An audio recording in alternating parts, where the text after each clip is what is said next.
Fala galera, tudo bem? Bom, aqui eu sou o professor de redação, professor Jesus. Estamos aqui hoje para trabalhar parte da pontuação. Hoje nós vamos focar na vírgula, pois é, a tão famosa, a tão discutida vírgula. Porém, antes de mais nada, a gente precisa aqui saber exatamente qual é o nosso objetivo da aula de hoje, não podemos nos esquecer disso. Então, o primeiro objetivo é identificar os contextos de utilização essencial ou não de acordo com a estrutura sintática. Por qual motivo ser essencial ou não? Porque em algumas situações a gente pode fazer ou não fazer a utilização da vírgula, ou seja, a utilização ela é facultativa, fica a critério de quem está ali produzindo esse texto. Fica aí para a nossa reflexão. Uma frase de Coldplay: não quero ver outra geração passar, prefiro ser uma vírgula do que um ponto final. O que será que ele quis dizer com isso? Ele prefere ser uma vírgula e não um ponto final? Será que é trazer a ideia ali de ser simplesmente uma pausa e não necessariamente um fim? É muito comum que as pessoas tenham esse tipo de interpretação em relação à vírgula. Entretanto, a gente precisa entender que a usabilidade da vírgula, ela transcende, ela é superior a essa questão de pausa, tá? Ela está relacionada aí à questão sintática que nós precisamos conhecer, tá? Essa frase, inclusive, ela é utilizada numa música de Coldplay, fica aí para sua curiosidade, depois pesquise aí na internet. E a frase do tão conhecido padre Fábio de Mello: tem dia que põe vírgula, tem dia que põe reticências, tem dia que põe ponto final e tem dia que tem a necessidade de virar a página. Ou seja, a vírgula ela faz parte do sistema de comunicação que está ligado à questão da pontuação. E quando ele fala ali da questão de virar a página, nós poderíamos relacionar com construir novos textos, ou seja, mudar o seu texto. Mas mesmo que você vire a página, você construirá um novo texto, portanto, fará uso também aí da nossa tão famosa vírgula. Para compreender o uso da vírgula, é importante, antes de mais nada, tá, atualizar o conhecimento de sintaxe, como eu havia falado para você anteriormente. Ou seja, o que é a sintaxe? Ela vai tratar da ordem, da relação e da função das palavras dentro da frase. Ou seja, a ordem, a posição que as palavras ocupam estarão relacionadas a uma função sintática que ela vai exercer. E isso, obviamente, terá relação com a vírgula. Na realidade, é a vírgula que, por meio de sua presença ou ausência, vai estabelecer ali o sentido, ou seja, vai possibilitar ou não a nossa comunicação. Bom, vamos começar a aula de hoje sabendo como não se utiliza a vírgula, ou seja, quais são os casos em que eu não devo, em hipótese alguma, utilizar a vírgula. Primeiro caso, entre o sujeito e logo após o seu verbo. Então, olha só, uma pausa. Eu falei de sujeito e falei de verbo. Então, tem aí uma questão sintática e tem uma questão morfológica. Sim, precisamos dominar as análises sintática e morfológica para que consigamos aí apresentar eficiência na aplicabilidade da vírgula. Eu coloquei exemplo para você aí em vermelho. Esse exemplo é o exemplo de que você não deve fazer. Fica a dica, ok? Os alunos, sujeito, verbo, precisam, tá, estudar. Os alunos precisam estudar. Se o sujeito são os alunos, logo após vem o seu verbo, eu não posso utilizar vírgula aqui. Isso aqui é uma incoerência, ok? É um erro gravíssimo. Segundo caso, entre o verbo e o seu complemento ou o predicativo. Vejamos os exemplos. Os alunos estudaram, vírgula, o conteúdo passado. Os alunos estudaram o quê? O conteúdo passado. Então, o conteúdo passado é um objeto direto. Olha o que eu falei em relação aos nossos conhecimentos em relação à questão sintática. Os alunos estudaram o quê? O conteúdo passado. O conteúdo passado é objeto direto. Se é objeto direto, é complemento do verbo. Não separo o verbo do seu complemento, o vírgula. Segundo caso, os alunos precisam de uma explicação detalhada sobre vírgula. Quem precisa de algo, de alguma coisa. Então, dê uma explicação detalhada sobre vírgula é o complemento desse verbo, tá? Dê uma explicação é o complemento do verbo. E esse complemento se dá de maneira indireta por conta da presença da preposição. Então, é um objeto indireto. Continua sendo o complemento do verbo. Não pode ser separado por vírgula. Os alunos ficaram, vírgula, satisfeitos com a explicação. Ficaram satisfeitos é um predicativo do sujeito, ou seja, uma característica que foi atribuída a esse sujeito. Satisfeito. Quem é o sujeito? Quem são os sujeitos? Os alunos. Então, eu não posso utilizar vírgula aqui, separando esses elementos, tá? Não para por aí, não.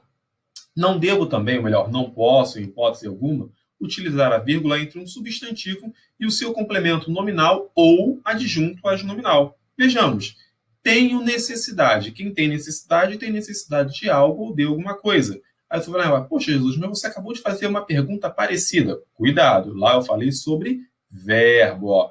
Os alunos precisam. Quem precisa, precisa de algo. Precisar, eu preciso, tu precisas, ele precisa. Ok? Estamos tratando de verbo. Agora aqui, estamos tratando de um nome. Eu necessidade, tu necessidade? Não existe, tá? Então aqui necessidade é um nome. Quem tem necessidade de alguma coisa. Nesse caso aqui, é necessidade de ajuda. Portanto, complemento nominal. E eu não posso separar, em caso algum, em hipótese alguma, tá? Um substantivo do seu complemento. Beleza? Mais um exemplo aqui. Minha vizinha é uma pessoa simpática. Minha vizinha é uma pessoa, vírgula, simpática. Simpática é um adjunto adnominal. Eu não posso separar o adjunto adnominal do substantivo pessoa. Então, mais uma vez, um modelo de como não utilizar a vírgula. Quarto exemplo. Entre uma locução verbal de voz passiva e o agente da passiva. Ou seja, aquele que desenvolve a ação dentro de uma voz passiva. Todos os alunos foram convidados, vírgula, por aquele professor. Quem convidou foi o professor, não foi? Foi. Eu percebo aqui, ó, a preposição por, trazendo aqui a ideia do agente da passiva. Não posso separar por vírgula. É, mais uma vez, um erro. Entretanto, observação. A vírgula ela é facultativa, fica a seu critério, entre o complemento de um verbo e logo após um adjunto adverbial. Perceba que aqui agora já mudou a cor da vírgula, ok? Está na cor verde, porque eu posso utilizar ou não. E isso não vai comprometer aqui a minha construção, a minha estruturação textual. Nossos alunos ficaram exercitando questões de vírgula ontem à noite. Por que eu posso ou não utilizar a vírgula aqui? Olha o que eu coloquei lá para você. A vírgula é facultativa entre o complemento de um verbo e logo após um adjunto adverbial. Os alunos ficaram exercitando. Exercitando o quê? Questões de vírgula. É o complemento de um verbo, objeto direto. Perfeito? Portanto, complemento de um verbo. Ontem à noite é um adjunto adverbial. Adjunto adverbial de tempo. Então, nesse caso, eu uso ou não. É facultativo. Mas se eu deslocar esse termo, esse adjunto adverbial, aí eu precisarei obrigatoriamente utilizar a vírgula, porque eu vou alterar a ordem direta da construção. Quando eu devo utilizar a vírgula? Bom, eu devo sempre utilizar a vírgula quando eu tenho os termos, tá? Quando esses termos, na realidade, que são o sujeito, o verbo, o complemento e o adjunto, eles são interrompidos. Então, as vírgulas são colocadas entre termos que interrompem essa construção. Ou se eu desloco essa ordem também. Se eu deslocar a ordem, eu coloco entre vírgulas. Se eu não desloco a ordem, mas eu coloco o termo entre eles, entre o sujeito, o verbo, seus complementos e adjuntos, eu preciso fazer ali a inserção da vírgula. Vejamos melhor agora nos exemplos.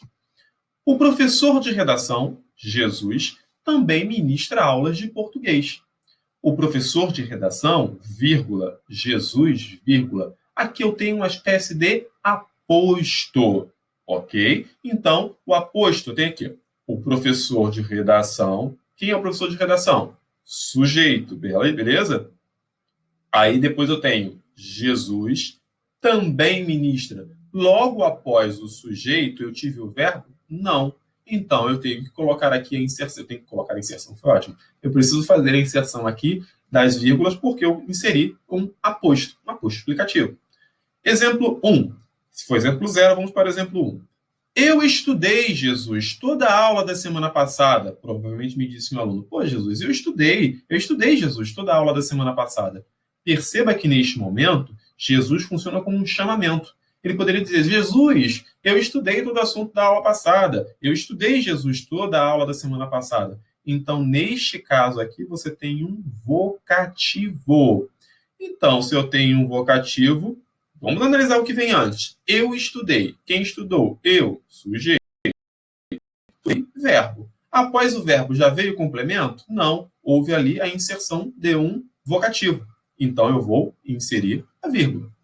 Exemplo 2. O professor explicou pontuação, que é a minha maior dificuldade magistralmente, ou seja, o professor explicou pontuação muito bem. O professor explicou pontuação, que é a minha maior dificuldade, magistralmente. Neste caso aqui, eu tenho uma adjetiva, uma oração subordinada adjetiva. Lembra disso?